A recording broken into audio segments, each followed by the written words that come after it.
لله نحمده ونستعينه ونستغفره ونؤمن به ونتوكل عليه ونعوذ بالله من شرور أنفسنا ومن سيئات أعمالنا من يهده الله فلا مضل له ومن يضلله فلا هادي له ونشهد أن لا إله إلا الله وحده لا شريك له ونشهد أن سيدنا وسندنا وحبيبنا وشفيعنا ومولانا محمدا عبده ورسوله صلى الله عليه وعلى آله وبارك وسلم تسليما كثيرا كثيرا أما بعد فأعوذ بالله من الشيطان الرجيم بسم الله الرحمن الرحيم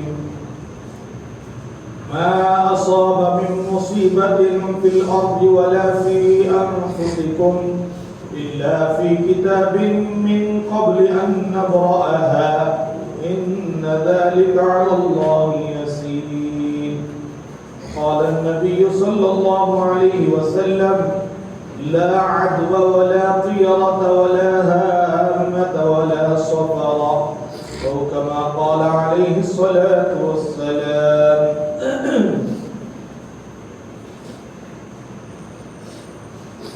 معزز سامعین، عزیز دوستوں، بزرگوں، بھائیوں، ماہ سفر مظفر کی آج 2 تاریخ ہے۔ محرم کے بعد سفر کا مہینہ شروع ہوتا ہے۔ سفر کا مہینہ ہی جیسے شروع ہوتا ہے، سفر کے مہینے سے متعلق بھی عوام کے اندر بہت سی غلط فہمیاں پائی جاتی ہیں۔ محرم کے شروع ہی میں نے بتایا کہ اللہ تعالیٰ دنیا جب بنایا ہے اسی وقت سے سال کے 12 مہینے بھی بنایا۔ ان عدۃ الشہور عند اللہ 12 شہرا فی کتاب اللہ یوم خلق السماوات والارض منها 4 حرم۔ سورۃ توبہ کی آیت ہے۔ اس میں اللہ نے کہا کہ آسمان و زمین جب بنائے اللہ نے اسی وقت سال کے 12 مہینے بھی بنائے، اور سال کے 12 مہینے اللہ کے بنائے ہوئے، اس کا ہر دن اللہ کا بنایا ہوا، اس کا ہر سیکنڈ اللہ کا بنایا۔ ہاں، ان 12 مہینوں میں کچھ دنوں کو، کچھ مہینوں کو، کچھ راتوں کو، کچھ اوقات کو اللہ نے فضیلت دی۔ مہینوں میں رمضان کا مہینہ مبارک مہینہ ہے، دنوں میں جمعہ کا دن مبارک دن ہے، راتوں میں شب قدر کی رات سب سے مبارک رات ہے۔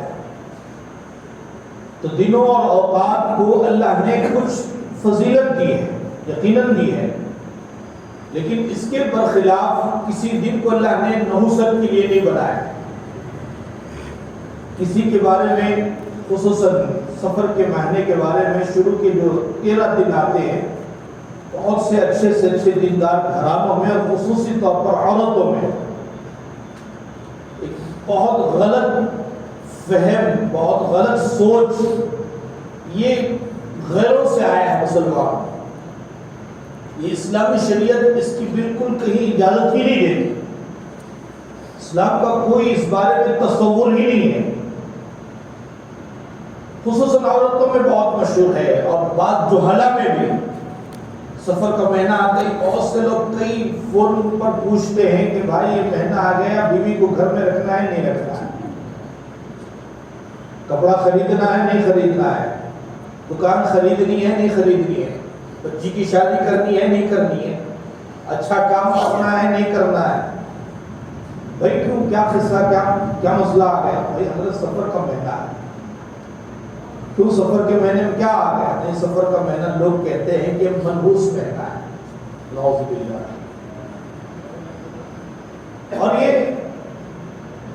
عقیدہ زمانے جاہلیت کا تھا۔ زمانے جاہلیت میں لوگ طرح طرح کے من گھڑت چیزیں اپنے طور پر گھڑ لیے۔ کئی چیزیں تھی زمانے جاہلیت کی، توہمات، بدفالی لینا، گھر سے سفر کے لیے آدمی نکلا تو ایک پرندے کو اڑاتا، پرندہ اگر دہنی جانب اڑ کر جاتا وہ آدمی تصور کرتا کہ میرا سفر اچھا ہوگا، سفر کرتا۔ خدا نہ خواستہ اگر پرندہ وہ بائیں جانب اڑ جاتا تو وہ سمجھتا کہ میرا سفر بیکار ہے، مجھے باہر اب سفر میں جانا نہیں ہے، سفر کو موقوف کر دیتا۔ کسی کے گھر پر بیٹھ کر کسی الو نے پکار دیا، سمجھتے کہ یہ گھر برباد ہو گیا۔ گھر سے باہر نکلے، کسی بیچاری کانی مستورات پر نظر پڑ گئی، سمجھ گئے کہ میرا کام بگڑ گیا۔ بلی درمیان سے گزر گئی، عقیدہ تھا کہ اب میرا کام سامنے نہیں بنے گا۔ بہت سے غلط رسومات، ان میں ایک تصور یہ بھی تھا کہ سفر کا مہینہ آتے ہی لوگ سمجھتے کہ یہ سفر کا مہینہ آیا ہے، یہ منحوس مہینہ ہے، اس میں اللہ آسمانوں سے بلائیں، مصیبتیں اور بیماریاں اتارتا ہے، اس لیے کوئی کام اچھا نہیں کرنا چاہیے۔ اللہ کے نبی نے ان تمام چیزوں کو خصوصاً حجۃ الوداع کا جو خطبہ ہے اللہ کے نبی کا، اس وقت اللہ کے نبی نے خصوصاً بتایا الا لکل شیء جاہلیہ، جاہلیت کے جو جو رسومات تھے، توہمات تھے، غلط عقائد تھے، آج میں ان غلط عقائد کو اپنے پاؤں تلے مسلتا، ختم کرتا۔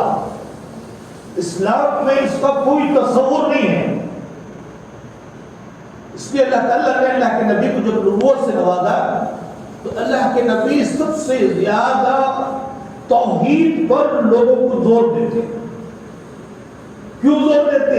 اس لیے کہ ان کے جو خیالات تھے ان کا پتہ نہیں کس کس سے تعلق تھا، 360 خداؤں سے تعلق تھا۔ ان کو سب سے پہلے توحید کی تعلیم دی، اللہ کے صفات بتایا کہ اللہ بہت بڑے قدرت والے ہیں، عام انسانوں کا خدا سے تصور نہیں کرو۔ ہم لوگ سمجھتے نہیں یہ کیا آدمی سب کام کرتا نہیں کر سکتا، انسانوں پر لوگ تصور کرتے ہیں خدا کو۔ خدا کی ذات قرآن ہو رہا ہے، اس کا کوئی مددگار نہیں، وہ بالکل اکیلا ہے اور پوری کائنات کے چلانے میں کبھی اسے تھکن نہیں ہوئی اور بڑی قدرت والا ہے، اس کی قدرت کی کوئی نظیر نہیں ہے۔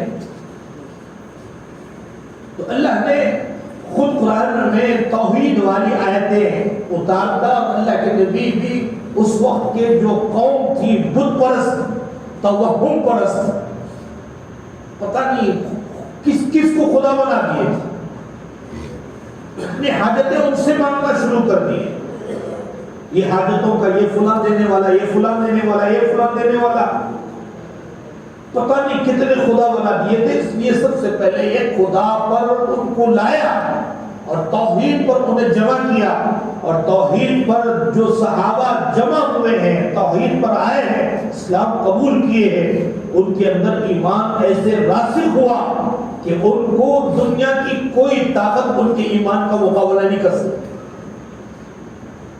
جنہیں اللہ ہدایت دے دیا، جو اپنی ضد اور ہٹ دھرمی میں رہے وہ ناکام رہے۔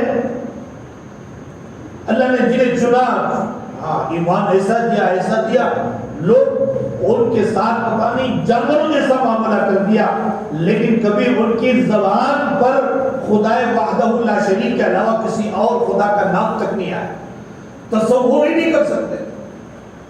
کئی واقعات حضرت شیخ نے لکھے ہیں، بارہا سنتے ہیں، مکی کی 13 سالہ زندگی آزمائشوں سے۔ تو خود خدا نے بھی، اللہ نے اپنے کلام میں بھی جگہ لگتا ہے، ما اصاب من مصیبت فی الارض ولا فی انفسکم، جو بھی مصیبت ہو، بیماری ہو، پریشانی ہو، چاہے زمین پر اترے، چاہے کسی کی اپنے نفس پر اترے، الا فی کتاب من قبل ان نبرأها، یہ مصیبت ابھی بالفور تمہارے مقدر میں نہیں، یہ تو اللہ تعالیٰ نے لوح محفوظ جب سے بنایا ہے اسی وقت انسانوں کی ساری تقدیریں اللہ نے لکھ دی ہے. ماں کی پیدائش سے پہلے لوح محفوظ میں ہمارا سارا ریکارڈ پہلے ہی موجود ہے. یہ آپ کا بنا بنایا نہیں ہے. ہم اور آپ کو بھی پریشانیوں کو دیکھ کر سوچتے ہیں کہ یہ پریشانی اب آ گئی. یہ پریشانی تو اللہ نے ہماری دنیا کی پیدائش سے پہلے محفوظ میں لکھ دیا ہے. کون انسان کا کہاں کب آنا ہے, کتنا جینا ہے, کتنا کھانا ہے, کتنا سونا ہے, کتنی کامیابی ملے گی, کتنی عزت ملے گی, کتنی ناکامی ملے گی, کتنا نقصان ہوگا, یہ سب کا سب پہلے ہی ریکارڈ ہے. ان ذلک علی اللہ یسیر, یہ کام اللہ کے لیے کوئی مشکل کام نہیں ہے, اللہ کے لیے سب آسان ہے. ہم اور آپ تو ہمارا اپنا مستقبل سمجھ سکتے ہیں کہ ہماری جو پچھلی ماضی گزر گئی ہے زندگی, اس کے بارے میں ہم سوچ سکتے ہیں کہ کیا ہوئی, کیسے ہوئی, کدھر ہوئی. اب جو چل رہا ہے اس کے بارے میں بھی ہمیں آئندہ کا یقین نہیں. لیکن خدا کے سامنے ہماری پیدائش سے پہلے اور موت کے بعد کی زندگی کا سارا ریکارڈ اللہ کے پاس ہے, اور اللہ نے لکھ دیا ہے. اور جو ہونا ہے ہو کر رہے گا. اس لیے اللہ نے غیر اللہ سے جو مانگ رہے تھے, اللہ نے قرآن میں چیلنج دیا. قل افرأيتم ما تدعون من دون الله ان ارادني الله مسني الضر. جو اللہ کے علاوہ کسی اور کی پوچھتے ہیں, کسی اور کو پکارتے ہیں, ان کا ہمارا چیلنج ہے. کیا چیلنج ہے؟ اگر اللہ کسی کو نفع پہنچانا چاہے اور پوری دنیا مل کر اس نفع کو روکنا چاہے, اللہ تعالی چیلنج کون کر رہا ہے؟ مالک الملک کر رہا ہے, دو جہانوں کا پیدا کرنے والا کر رہا ہے. وہ اپنی قدرت کا اظہار کر رہا ہے, چیلنج کر رہا ہے. کیا کر رہا ہے کہ اگر میں کسی کو نفع پہنچانا چاہتا ہوں اور پوری دنیا مل کر اس نفع کو روکنا چاہے, کبھی نہیں روک سکتی. میرا چیلنج ہے. اور اگر میں کسی کو نقصان پہنچانا چاہوں اور پوری دنیا مل کر نفع پہنچانا چاہے, نفع نہیں پہنچا سکتا. صرف اعلان کی چیلنج نہیں کر کے دکھایا نہیں دکھایا خدا. واقعات بھرے پڑے یا نہیں پڑے؟ کئی واقعات نہیں ہیں. چنیدہ افراد سے اللہ نے ایسی کامیابی کر کر دکھا دیا. ہوتا ہے کہ منٹوں میں جن کے بدل میں اللہ نے سب سے پہلا معرکہ ہے 313, کچھ اسباب نہیں, کچھ وسائل نہیں, 1000 کا لشکر پورے ساز و سامان کے ساتھ لیس ہو کر آیا. ختم کرنا چاہ رہے تھے, ختم ہو گئے, کسی کامیابی میں نہیں. اللہ بولے وَتُعِزُّ مَن تَشَاءُ وَتُذِلُّ مَن تَشَاءُ. اللہ جسے چاہتے ہیں عزت دیتے ہیں اور جسے چاہتے ہیں ذلت دیتے ہیں. اللہ کے اپنی قدرت میں کسی کے محتاج نہیں ہے, نہ اسباب کے محتاج ہے, نہ افراد کے محتاج ہے, نہ کوئی مال و متا کے, نہ کوئی حکومت کے محتاج ہے. اللہ اور اللہ کے رسول نے توحید پر زور دیا. جب توحید آئے گی یہ تمام غلط رسومات انسانوں سے خود بخود ختم ہونا شروع ہو جائے گا. یہ کب آتے ہیں رسومات؟ یہ غلط عقائد. انسان بس اللہ کی قدرت پر یقین نہیں رکھتا, اللہ کے صفات کو نہیں مانتا, اس لیے سوچتا ہے کہ یہ فلاں سے ایک خدا سے کیسے ہو جائے. میرے تو اتنی حاجتیں ہیں, اتنی حاجتیں, ایک خدا کیسے پوری کرے گا. تو اللہ اور اللہ کے رسول نے ان غلط رسومات کو خصوصاً جو زمانے جاہلیت کے آئے تھے, اللہ کے نبی نے اعلان بتایا کہ ان تمام غلط عقائد کا آج میں اپنے پاؤں تلے روز کر ختم کرتا ہوں. اس کا کوئی تصور نہیں, اس کا کوئی خیال نہیں, اور آئندہ کوئی اس کا توہم نہ کرے. اور اسلامی تعلیمات بتائی, توحید پر زور دیا, بتایا کہ ایک اللہ ہے جو سب کچھ کرنے والے ہیں, سب کچھ کر کر بھی کبھی اس کے خزانے میں ایک رائی کے برابر بھی کمی نہیں ہوتی. کب سے دے رہے, دنیا جب سے قائم ہے تب سے اب تک بھی وہی دے رہے اور قیامت تک بھی دے. ہم اپنے ذہنوں کو محدود نہ کرو، اللہ کی قدرت کے سامنے بہت بڑا قدرت والا ہے۔ تو یہ سفر کے مہینے سے متعلق بھی میں بتاؤں، بس یہ کچھ توہمات ہیں، ہاں یہ غیروں سے مسلمانوں میں آئی ہیں، یہ ہمارے مسلمانوں کا عقیدہ نہیں ہونی چاہیے۔ اس بارے میں بھی میں بتاؤں کچھ لوگوں کے خیالات کیا ہوتے ہیں، سفر کے مہینے کو کیوں بھی شروع کے 13 دن ہی کو 13 تیزی کا نام دے دیا، 13 تیزی کہتے ہیں۔ پوچھنے پر بتایا جاتا ہے کیوں بھی یہ 13 تیزی کیوں یہ منحوس ہو گئے، بتایا کہ اس میں اللہ کے نبی بیمار ہو گئے، بیمار ہونے کی وجہ سے دن منحوس ہو گئے۔ اس بارے میں ہم 2 چیزیں نوٹ کرنے کے، ایک اللہ کے نبی واقعی ان دنوں میں بیمار ہوئے نہیں ہیں، یہ تاریخی بات ہے۔ میں کہتا ہوں کہ ہم آج اللہ کا کرم ہے، اللہ کا کرم ہے، اللہ کا کرم ہے، پہلے جیسا ماحول نہیں رہا۔ ہر آدمی اپنی دنیاوی ضرورتوں کو بھی کیا کرتا ہے، ابھی کوئی بیمار ہو گیا بچہ تو 1 سے 4 ڈاکٹرز کے پاس دکھاتا نہیں دکھاتا، لوگوں سے مشورہ کرتا نہیں کرتا کون سا بچے کو بھائی بچے کی یہ بیماری ہے، کئی دوستوں سے مشورہ کرتا ہے، سرچ کرتا ہے۔ تو گوگل سرچ آگے نہیں آ گئی، کیا تھا پوچھو، پہلے موبائل اٹھاتے نہیں ہوتا، دیکھیں گے اس میں کہاں ہے، کہاں لوکیشن ہے، کہاں ہے، کون ڈاکٹر ہے، کیسا ہے، کتنے روپے اس کی فیس، سب معلوم ہو جاتا نہیں ہوتا۔ گھر بن رہے انجینئر کا سب کچھ کرتے نہیں کرتے، لیکن دینی چیزوں میں ہم ابھی بھی وہ جو زمانے جاہلیت کے آدمی بھی تھے نا، ان کو بھی جب پوچھا جاتا بھائی یہ جو تم کام کر رہے ہو اس بارے میں کیا اللہ تعالیٰ نے حکم دیا ہے، اللہ کا کوئی حکم ہے کیا؟ حضرت عیسیٰ کو، حضرت موسیٰ کو، چاہے حضرت ابراہیم کو، بنی اسرائیل کو اللہ نے کیا آسمانی کوئی حکم دیا ہے، ان پر تم کیا اس طریقے سے پابندی سے کام کر رہے ہو جس کو تم اپنے عقائد میں شامل کر لیے ہو؟ ان سے جب پوچھا جاتا تو ان کے پاس کوئی دلیل نہیں ہوتی۔ دلیل کیا ہوتی ہے کہ ہمارے باپ و اجداد کو ایسے کرتے دیکھا ہے، ہم وہی کریں گے۔ اب ہمارے سامنے تم لاکھوں کی کتابیں لا کر جوڑ دو، ہم پر اس کا ایمان نہیں ہے۔ ہمارا ایمان ہمارے ابا دادا جو کرتے آ رہے وہ کریں گے اور اس پر ہی ہم قائم رہیں گے۔ دلیل ہے کوئی دلیل، اس کو کوئی دلیل مانتے ہیں؟ باپ دادا کرتے آ رہے تھے، وہ کیا غلط تھا صحیح تھا، صحیح ہو تو اس کی کوئی نہ کوئی دلیل ہوگی، غلط ہو تو اس کی کوئی دلیل نہیں ہوگی۔ تو اچھی چیزوں کو لینا ہوگا، غلط چیزوں کو چھوڑنا ہوگا۔ دنیاوی معاملات میں بھی ہم کرتے نہیں کرتے، اچھی چیزوں کو لیتے ہیں، غلط چیزوں کو چھوڑتے ہیں۔ تو دینی کاموں میں بھی ہم صحیح رہنمائی، صحیح علماء سے، صحیح فقہاء سے، صحیح کتابوں سے ہم مانیں گے، دیکھیں گے۔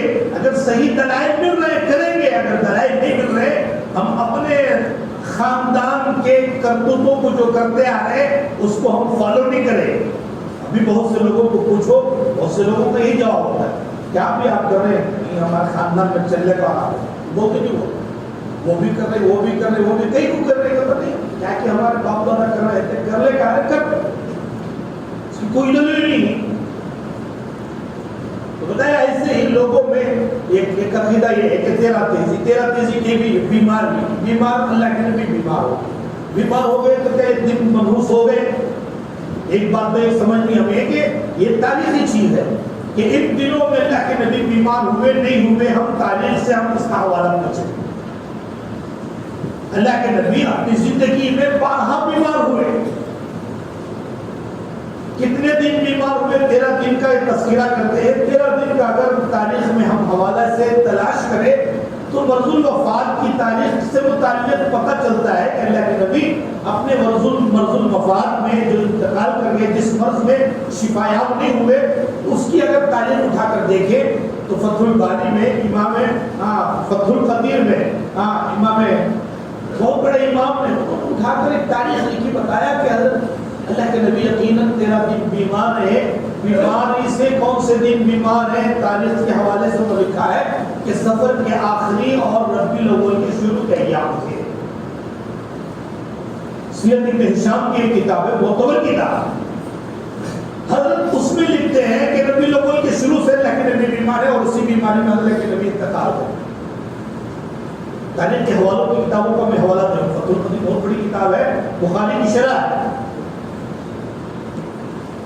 تو دو اختلافات میں دو باتیں آئی. یہ معتبر علماء سے ہمیں یہ بات معلوم ہوئی کہ سفر کے آخری اور ربیع الاول کا شروع، اور یہ قول کے مطابق ربیع الاول کے شروع ہی سے اللہ کے نبی بیمار ہوئے اور اسی بیماری میں اللہ کے نبی وفات پائے. تو ہم تاریخ اٹھا کر دیکھیں گے تو ہمیں سفر کے شروع ایام میں اللہ کے نبی کا بیماری کا تذکرہ ہی نہیں ہے. تاریخ کے معتبر حوالوں سے اگر دیکھا جائے تو سفر کے شروع کے ایام میں اللہ کے نبی بیمار ہو کوئی تصور ہی نہیں. اگر کوئی آدمی کہہ رہا ہے کہ سفر کے شروع کے ایام میں اللہ کے نبی بیمار ہے تو اس کو چاہیے کہ تاریخ کے معتبر کتابوں سے حوالہ دیا جائے. ان کے پاس کوئی حوالہ نہیں ہے. بیمار ہوئے ہیں ربیع الاول کے شروع میں یا سفر کے آخری میں. ہم اور آپ بارہ سنتے ہیں اللہ کے نبی کی وفات کب ہوئی، پوری دنیا کو تاریخ معلوم نہیں ہے. پیدائش بھی ربیع الاول 12، وفات بھی 12 ربیع الاول. ربیع الاول 12 تاریخ کو اگر وفات ہوئی تو اس سے حساب لگایا جائے تو ربیع الاول کے شروع کے ایام اور سفر کے بالکل آخری ایام آ گئے. تو تاریخ اگر کھنگال کر دیکھیں تو ربیع الاول کے شروع یا سفر کے بالکل آخری یہی حوالہ ملتا ہے، اس کے علاوہ کوئی اور حوالہ نہیں. ایک بات تو تاریخی بات ہے، تاریخ کی حوالہ میں نے دے دیا تو تاریخ کے معتبر کتابوں سے ہمیں ایک بات ملتی ہے کہ اللہ کے نبی واقعی بیمار ہوئے، 13 دن بیمار ہے. تو اس بیماری سے ربیع الاول کے شروع ایام سفر کے آخری ایام، سفر کے شروع کی تاریخ میں کوئی معتبر کتاب سے حوالہ نہیں ملتا. اگر کوئی حوالہ مل رہا ہے تو بتائیں. اور دوسری ایک تاریخی بات بتاؤ، لوگ سمجھدار ہے، میں بتا رہا ہوں سمجھداروں کو سمجھ سے کام لینا چاہیے. اور ایک بدعت مشہور ہے. کیا بدعت مشہور ہے؟ آخری چاشمے. اس بدعت سے متعلق لوگوں کو پوچھو تو کیا بتاتے ہیں حضرت اس میں اللہ کے نبی صحت یاب ہوئے تھے اس لیے باہر کچھ ہریالی کھندلنے باہر گئے. وہ آخری چاشمہ کب آتا معلوم؟ کب آتا تھا؟ بہت سے لوگوں کو معلوم نہیں، اکثر لوگوں کو معلوم نہیں، لیکن مجھے بہت دنوں تک معلوم نہیں تھا. یہ مانگنے والے آپ کو صبح آخری چاشمہ انڈے چاول دو تب لوگوں کو پتا چلتا آخری چاشمہ آتا ہے. تو آخری چاشمہ کب بولتے معلوم؟ سفر کے آخری چاشمے. کئی کو بتو اس دن اللہ کے نبی صحت یاب ہوئے. اب حساب آپ لگا کر دیکھو، آپ کو حساب آتا نہیں آتا. سفر کے شروع دن میں 13 دن بیمار رہے کر تو لوگوں کو نہیں بولتے. 13 دن بیمار ہوئے تو سفر کے شروع سے 13 تاریخ کو ختم ہو جانا نہیں ہو جانا. پھر آخری چاشمے کو بھی گزاری، آخری چاشمے میں صحت یاب ہوئے. سفر کے شروع میں اگر حساب لگایا جائے اور سفر کے آخری چاشمے حساب لگایا 1 مہینے کی طویل علالت آپ کو ثابت کرنے پڑے نہیں. آخری چاشمے کو صحت یابی کہتے ہیں، سفر کے شروع یہاں پہ بیماری کو کہتے ہیں. اس سے کوئی لگن نہیں ہے. اگر کوئی آدمی یہ کہتا ہے کہ نہیں بھی وہ آخری چاشمے کی صحت یابی الگ دن کی ہے، سفر کے شروع کے ایام کی صحت یابی کے الگ دن ہے، اگر اس کو بھی لوگ مانے تو جیسے آپ دوسری بیماری سے صحت یابی کا آخری چاشمہ مناتے ہیں، آپ سفر کے شروع کے ایام میں آپ کہہ رہے ہیں بیمار ہو کر آپ اللہ کے نبی صحت یاب ہوئے، اس صحت یاب دن کو اس دن کیوں نہیں مناتے؟ بات سمجھ میں نہیں آ رہی. سفر کے شروع میں آپ کہہ رہے ہیں کہ بیمار ہوئے تھے، بیماری سے صحت یاب ہوئے نہ ہوئے ہونے پر اس دن بھی آپ کو منانا پڑے گا. آخری چاشمے کو جب صحت یابی کو دوسری بیماری مناتے ہیں تو جیسے صحت یابی کا دن وہ منا رہے ہیں، ایسے ہی سفر کے 13 دن کے بعد 14 تاریخ کو بھی صحت یابی کا دن منانا نہیں بنا. اس سے پتا چل گیا کہ یہ صرف بس نفسانی خواہشات ہے، شیطانی دھوکہ ہے، اس کے علاوہ کوئی اور چیز اس میں شامل نہیں ہے. تو ہمیں کبھی بھی کوئی بھی چیز معتبر چیزیں حوالے سے معلوم کرو، علماء سے رابطہ کرو، پوچھو یہ واقعی چیز ہے نہیں ہے، اسلام میں اس کا کوئی تصور ہے نہیں ہے. ہاں اسلام میں ان چیزوں کو کوئی اللہ کے رسول نے جگہ دی ہے نہیں دی ہے. تو یہ تمام چیزیں حقیقت اگر آدمی حقیقت کی نگاہ سے دیکھنا چاہے اللہ اس کے لیے راستہ کھولے. ہاں سمجھانے والے بھی ہیں، سمجھنے والے نہیں ہیں. کیا کہتے ہیں وہ قرآن رفتار. اس لیے اللہ جس کے مقدر میں ہدایت ہے وہ باتوں پر ہدایت یاب ہو جاتا ہے، جس کے مقدر میں ہدایت نہیں ہے. اللہ کے نبی کے زمانے میں موجود تھے نہیں تھے، منافقین بھی تھے، کئی مشرکین بھی تھے، خود اللہ کے نبی کے معجزات کا مطالبہ کرتے. نبی جی یہ کر کر دکھا دو، چاند کے 2 ٹکڑے کر کر دکھا دو، درخت کو یہاں لا کر دکھا دو، پہاڑ کو پھوڑ کر دکھا دو، پانی میں یہ کر دکھا دو، سب کچھ کرتے تھے، دیکھتے تھے آنکھوں سے، لیکن ان کے مقدر میں اللہ نے ہدایت نہیں رکھی، ذلیل ہوئے، دنیا میں بھی ذلیل ہوئے، آخرت میں بھی ذلیل ہوئے۔ اس سے خدا کا کوئی نقصان نہیں ہوگا۔ کس کا نقصان؟ خود انسان کا اپنا نقصان۔ یہ اسلامی تصور کے بالکل خلاف ہے کہ کوئی دن، کوئی ایام، کوئی وقت جو منحوسیت کے بارے میں لوگ تصور کرتے ہیں، بالکل غلط عقیدہ ہے۔ اسلام میں اس کی کوئی گنجائش نہیں ہے۔ حضرت عمر رضی اللہ تعالیٰ کے خلیفہ، حضرت عمر کے زمانے میں اللہ تعالیٰ نے حکومت کا دائرہ، اسلامی حکومت کا دائرہ وسیع کر دیا، 22 لاکھ مربع میل تک۔ کوئی یہ انگریز کی بات یہاں تک کہ اگر حضرت عمر کو اور اللہ 10 سال زندہ رکھتا، کتنے سال؟ صرف اور 10 سال اگر حضرت عمر زندہ ہوتے، پوری دنیا پر حکومت ہو جاتی، آدھی دنیا سے زیادہ پر حکومت ہوگی حضرت عمر۔ ترقی کرتے کرتے کرتے جب ملکوں پر گئے، حضرت عمرو بن عاص ایک جگہ کے گورنر بنے، اس جگہ دریائے نیل ہے۔ دریائے نیل کے بارے میں وہاں کا لوگوں کا تصور یہ تھا کہ سال میں ایک مرتبہ ایک اچھی خوبصورت لڑکی کی بھیڑ اتاری جائے تبھی دریائے نیل چلتی ہے، ورنہ چلتی نہیں ہے، پانی نہیں آتا۔ غلط عقیدہ تھا، اور ہر سال ایک نوجوان خوبصورت لڑکی کو اس دریائے نیل کے بھیڑ چڑھا دیتے۔ اسلام جب وہاں پہنچا، امیر المومنین حضرت عمرو بن عاص رضی اللہ تعالیٰ کے گورنر بنے، تو لوگ یہ سوال کرنے کے لیے پہنچ گئے حضرت عمرو بن عاص کے پاس کہ بھائی اب وقت آ گیا کہ ہم اپنی ایک نوجوان لڑکی کو دریائے نیل کے بھیڑ چڑھانا ہے، اس کے ساتھ ہی پانی بہتا ہے، اس کے علاوہ پانی نہیں بہتا۔ حضرت عمرو بن عاص چونک گئے، یہ تو اسلامی تصور کے بالکل خلاف ہے، یہ ہمارا اسلامی عقیدہ ہے ہی نہیں ایسا۔ تو فوراً امیر المؤمنین کو خط لکھا، حضرت عمرو بن عاص نے حضرت عمر رضی اللہ تعالیٰ خلیفۃ المسلمین کو ایک خط لکھا کہ یہاں لوگوں کا ایک توہم ہے کہ سال میں ایک مرتبہ ایک نوجوان لڑکی کی بھیڑ یہاں چڑھاتے ہیں تبھی وہ دریا چلتی ہے، اس کے علاوہ ان کا تصور ہے کہ دریا پانی نہیں دیتا۔ امیر المؤمنین کے پاس وہ خط موصول ہوا تو امیر المؤمنین نے کیا کیا ایک چٹھی لکھا، خط لکھا، کس کے نام؟ حضرت عمرو بن عاص گورنر کے نام نہیں لکھا، ڈائریکٹ دریائے نیل کے نام لکھا۔ کس کے نام؟ ڈائریکٹ دریائے نیل کے نام بتایا خط کے شروع میں، من عمر الی دریائے نیل، الی نیل، کس کے بعد؟ من، فرام ٹو کا کو لکھتی تھی، فرام کس سے؟ حضرت عمر ٹو دریائے نیل۔ چٹھی لکھ کر دے دیا، لے گئے دریائے نیل میں ڈال دیا، دریا کا پانی بڑی اور تیزی سے بہنا شروع کر دیا۔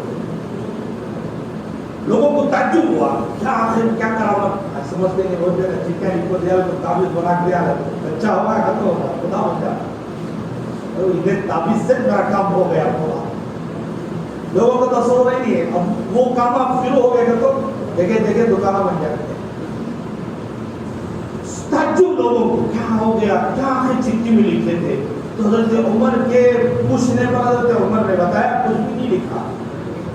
کیا لکھا تھا؟ بس یہ عمر کی جانب سے دریائے نیل کے نام، دریائے نیل سے مخاطب کر کے حضرت عمر نے بتایا، اے دریائے نیل سن لے، اگر تو اپنی طرف سے بہہ رہی ہے تو آج سے تیرے بہنے کی ضرورت نہیں ہے۔ اے دریائے نیل تو سن لے، اگر تو اپنی طرف سے بہہ رہی ہے تو تیرے بہنے کی ہمیں کوئی چندہ ضرورت نہیں ہے۔ اگر تو خدائے وحدہ لا شریک کی طرف سے بہہ رہی ہے تو میں اسی وحدہ لا شریک سے التجا کرتا ہوں کہ تجھے بہائے۔ کیسا ایمانی دور رہے گا، کیسی ایمانی طاقت بڑھے گی۔ وہ چٹھی جب ظاہر دریائے نیل میں، آج بھی حضرت عمر کی اس دعا چٹھی کی برکت ہے کہ آج تک کبھی پانی نہیں سوکھا، کسی لڑکی کی بن چڑھانے کی ضرورت نہیں پڑی۔ اللہ نے اپنی قدرت کا اظہار کر کر دکھایا، بتایا دریائے نیل اگر تو اپنی طرف سے یہاں تو ضرورت نہیں ہے۔ اگر خدا وحدہ لا شریک چلا رہا ہے، اسی وحدہ لا شریک سے ہم التجا کر رہے ہیں، کہ تجھے بہائیں، تجھے جاری کرے، تو اسی وقت طرف سے چٹی ڈالی گئی، پانی بہنا شروع ہو گیا اور آج تک کبھی کمی نہیں ہوئی۔ کتنا زمانہ گزر گیا، کبھی بھی کسی خوبصورت عورت کی پھر چڑھانے کی ضرورت نہیں پڑی۔ تو اللہ تعالیٰ بتا رہا ہوں کہ اللہ وحدہ لا شریک، ہمارا ایمان ہے کہ اللہ اپنی صفات میں، اپنی طاقت میں، اپنی قدرت میں کسی کا بھی کبھی محتاج نہیں بنا۔ اللہ وحدہ لا شریک سب کچھ کرنے والے ہیں، اور اللہ ایمان میں داخل ہونے کے لیے بھی یہ عقیدہ ہر مسلمان کے لیے لازم ہے۔ اور آپ دیکھیں کوئی غیر مسلم اسلام میں داخل ہوتا ہے تو اس کو کچھ کلمات پڑھاتے ہیں، آمنت باللہ وملائکتہ وکتبہ ورسلہ والیوم الآخر والقدر خیرہ وشرہ من اللہ تعالی۔ میں ایمان لایا اللہ پر، اللہ کی کتابوں پر، اللہ کے فرشتوں پر، آخرت کے دن پر، اور اس پر بھی ایمان لایا کہ ہر خیر، اچھائی اور ہر برائی من اللہ تعالی، یہ کسی اور کی طرف سے نہیں، کس کی طرف سے؟ میرے اللہ کی طرف سے۔ یہ ایمان میں ضروری ہے۔ عقیدہ اگر کسی کا خراب ہے اس کی دنیا اور آخرت دونوں برباد۔ جب تک ایک مسلمان کا عقیدہ پاکیزہ نہیں ہوتا، بتایا کہ یہ جو توہمات ہے، اس سے پہلے میں نے بتایا محرم میں شرکیہ لکھا ہے، شرک میں کوئی آدمی مبتلا ہو گیا دنیا اور آخرت دونوں برباد ہو اور ہمیشہ کی جہنم میں رہے گا۔ ان الشرک لظلم عظیم ہے، فقد حرم اللہ علیہ الجنہ، اللہ مشرک کے لیے ہمیشہ کے لیے جنت کو حرام کر دیا۔ شرک والا گناہ اللہ نے سب سے بڑا گناہ، اس لیے بہت موٹی مثال ہے کہ ہم اور آپ ہماری اپنے اولاد کو کیا تربیت کرتے ہیں۔ جو بھی ضرورت ہو، تیرا باپ جب تک زندہ ہے کسی اور کے سامنے پوچھنا نہیں ہے، ہوتا نہیں ہوتا؟ باپ جب تک ہے اولاد کی ساری ضروریات پوری کرتا نہیں کرتا۔ اگر وہی اولاد باپ کے ہوتے ہوئے باپ کے دوست سے کچھ مانگے، باپ گوارا کر لے گا؟ باپ کو یہ بات پسند آئے گی؟ بھائی باپ سامنے کھڑا ہے، باپ کا دوست ساتھ پاسو ہے، جگری دوست ہے، بچپن کا دوست ہے، چٹنی دوست ہے، سب کچھ ہے، لیکن اپنی اولاد اگر باپ کو چھوڑ کر اپنے دوست سے مانگ رہی ہے، چاکلیٹ، چھوٹا چاکلیٹ مانگے، باپ کی غیرت گوارا کرے گی؟ کیا بولے گا؟ میں ہوتے ہوئے تو میرے دوست سے مانگتا ہے۔ اگر واقعی باپ ہوا تو اسے فوراً ڈانٹے گا، مارے گا۔ وہی اپنی اہلیہ کا، آپ کی اہلیہ اگر آپ کے ہوتے ہوئے آپ کے دوست سے کوئی مطالبہ کرے، حیدرآباد جا رہی تھی تمہیں میرے سے چڑیاں لینے کا، دوست کو بول گئی، غیرت مند شوہر ہوگا برداشت کرے گا؟ میرے ہوتے ہوئے میرے دوست سے مانگتی ہے، میں مر گیا۔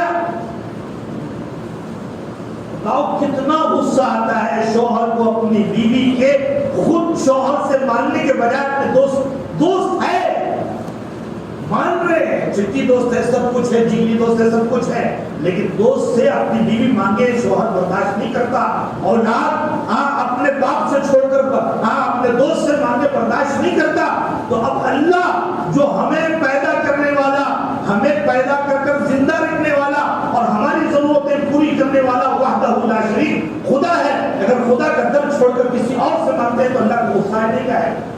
یعنی وہ غیرت کو پیدا کرنے والا، انسانوں کو جو غیرت آئی ہے کس کی بنائی ہوئی ہے؟ اللہ کی بنائی۔ اللہ دینے والے غیرت، اور اللہ غیرت دینے والا تو اس کے اندر غیرت کتنی ہوگی؟ اس لیے اللہ کو سب سے زیادہ گناہ اللہ کا دربار چھوڑ کر کسی اور سے مانگنا، چاہے وہ کتنا بھی اللہ کا ولی ہو، بھائی اس سے بھی مانگو، وہ بھی مختار ہے، ان کے وسیلے سے مانگو، اللہ بڑے اللہ والے ہیں، تو تیرے محبوب ہے، تیرے چہیتے ہیں، یقیناً اولاد ان سے نہیں، وہ تو وہ بھی مختار ہے، وہ کچھ نہیں کر سکتے کہ اللہ ان کے اعمال، ان کی محبوبیت کے استف ہے، ہمارے ان حاجات کو تو پورا کرنے والا، تو پورا کر، مانگو اللہ سے مانگو۔ تو اللہ کی یہ غصہ اس لیے بتا ان الشرک لظلم عظیم ان اللہ لا یغفر ان یشرک به ویغفر ما دون ذلک، اللہ شرک والے گناہ کو کبھی معاف نہیں فرمائیں گے. شرک کے علاوہ جو بھی گناہ اللہ چاہیں گے معاف کر کر یقیناً ایک نہ ایک دن جنت میں بھیجیں گے. لیکن شرک کے ساتھ کفر کے ساتھ کوئی آخرت میں جا پہنچا ہمیشہ کے لیے اللہ نے اس کے لیے جنت کو حرام کر دیا، جنت میں کبھی نہیں جا سکتا. اس لیے ہم اپنے عقائد کی درستگی کی بہت ضرورت ہے. عقائد میں اونچ نیچ اللہ برداشت نہیں کرتے. فرائض میں کچھ کمی پیشی ہو جا رہی ہے، نمازیں کچھ اونچ نیچ ہو جا رہی ہیں، روزے کچھ اونچ نیچ ہو جا رہے ہیں، صدقہ خیرات میں کچھ اونچ نیچ ہو رہی ہے. اللہ اپنا حق ہے، اللہ چاہے تو بندے سے کہتے ہیں کہ میں نے معاف کر دیا، کوئی کسی کوئی پوچھنے والا نہیں ہوتا. لیکن قانون بنایا سنت اللہ کا قانون ہے کہ ان فرائض کے بارے میں پوچھ ہوگی، لیکن ان فرائض کو خود خدا معاف کر دے، معاف کر سکتا ہے. تو یہ موت تک اللہ نے ہر ایک آدمی کو موقع دیا، توبے کا دروازہ کھلا رکھا کہ توبہ موت تک ہے. کوئی آدمی بھولے سے ماحول میں آ کر دوست کے کہنے پر، فلاں کے کہنے پر اگر اس جرم عظیم کا مرتکب ہو بھی گیا تو اللہ کب تک موقع رکھے؟ موت کے فرشتے کو دیکھنے سے پہلے ہر ایک کو اللہ نے موقع دیا کہ یا اللہ میں نے غلط کر دیا، اب میں تیرے سے معافی چاہتا ہوں. یا اللہ جو کچھ کرنے والے ہیں سب کچھ آپ ہے، آپ کی قدرت سے کچھ بھی بعید نہیں ہے، آپ بڑی طاقت والے ہیں، آپ فلاں صفات کے مالک ہیں. میں پتہ نہیں ماحول کے بہکاوے میں آ کر، آپ دوستوں کے بہکاوے میں آ کر فلاں کام کر دیا. یا اللہ آج میں معافی چاہتا ہوں، آئندہ کبھی نہیں کروں. معافی مانگ رہے ہیں ہر ایک گناہ. اللہ پتہ ہے الکفر یہدم ما کان قبلا، کافر 70 سالہ 80 سالہ کافر بھی مرنے سے پہلے توبہ کر لے، اللہ اس کی توبہ قبول کرے. مسلمان کی توبہ اللہ نہیں قبول کرے گی. اس لیے اگر کوئی ان غلط رسومات میں کسی بھی وجہ سے نفس کے بہکاوے میں، ماحول کے بہکاوے میں آ کر کسی نہ کسی غلط طریقے سے کچھ کر دیا، آج معافی مانگ لے، اللہ معاف کرے گا. آئندہ ان چیزوں سے خود بچیں گے اور اپنے ماحول کو، اپنے گھرانوں کو، اور خصوصاً ہماری مستورات بہت جاہل، اللہ معاف کرے. ہم اپنے مستورات کا کبھی خیال نہیں کرتے، اللہ ہمیں معاف کرے. انہیں کوئی وسائل بھی نہیں ہے. ہم تو کم از کم جمعہ میں ایک مرتبہ آ کر کسی خطیب کا خطبہ سن لیتے ہیں، کوئی دینی معلومات کر لیتے ہیں، لیکن ہماری مستورات کے لیے کوئی انتظام نہیں، جس کی وجہ سے وہ جاہل ہے، اجہل ہے. بتایا ایک عورت جہنم میں جاتی ہے تو 4 مردوں کو ساتھ لے جاتی ہے. 4 مردوں کو، ایک شوہر کو، بھائی کو، باپ کو، بیٹے کو. کیوں؟ اس لیے کہ 4 تھے، 4 ہونے کے باوجود کبھی ہمیں کچھ بھی نہیں بتایا، کچھ بھی نہیں سکھایا، کبھی نہیں بتایا. کئی عورتیں ایسی ہیں جن کو نماز کب ہوتی ہے، کب نہیں پڑھ جاتے ہیں، پتہ ہی نہیں ہے. غسل کب ہوتا ہے، نہیں ہوتا ہے، پتہ ہی نہیں ہے. اللہ معاف کرے. اسی وجہ سے یہ عورتیں کیا ہے، ماحول کے بہانے میں آ کر کچھ جاہل عورتیں آ کر انہیں سمجھا دیتی ہے، اس کو ہی وہی دین سمجھ جاتی ہے، اور اتنی پابندی سے کرتے، مرد نہیں کرتے، عورتیں کرتی ہیں. اور عورتوں کی وجہ سے مرد بھی اس میں ملوث ہونا پڑتا ہے. اس لیے ہم اپنے مستورات کو بھی، اپنے گھر والوں کو بھی، اور اپنے گھرانوں کو بھی، اپنے جانے پہچانے والوں کو بھی سمجھائیں کہ دیکھو اسلامی تعلیمات ایسی نہیں ہے. کوئی دن، کوئی مہینہ، کوئی وقت اللہ نے محدود نہیں بنایا. اللہ کے سب کے بنائے ہوئے، اللہ کے بنائے ہوئے سب میں خیر و برکت ہے. کسی میں کوئی نحوست نہیں ہے. اس میں بھی ہر خیر کا کام کر سکتے ہیں. اس خیر کے کام کو کوئی آج کے دن ایک سنت کو زندہ کرے گا، اللہ اس کو 100 شہیدوں کا یقیناً ثواب دے گے. آج کوئی آدمی مثلا سفر کے مہینے میں شادی نہیں کرا ہے، آپ ڈٹ کر شادی کیجئے، اس میں آپ کو اجر ڈبل ملے گا. کیوں؟ اس لیے کہ ایک بدعت چالو ہو گئی تھی، اس بدعت کے خاتمے کے لیے میں کام کر رہا ہوں. آج میں گھر لے کر رہوں گا سفر کے مہینے میں، اس لیے کہ لوگ سفر کے مہینے میں گھر نہیں لیتے، یہ بھی اسلامی تعلیمات کے خلاف ہے. میں لے کر رہوں گا اور اس بدعت کا خاتمہ کروں گا.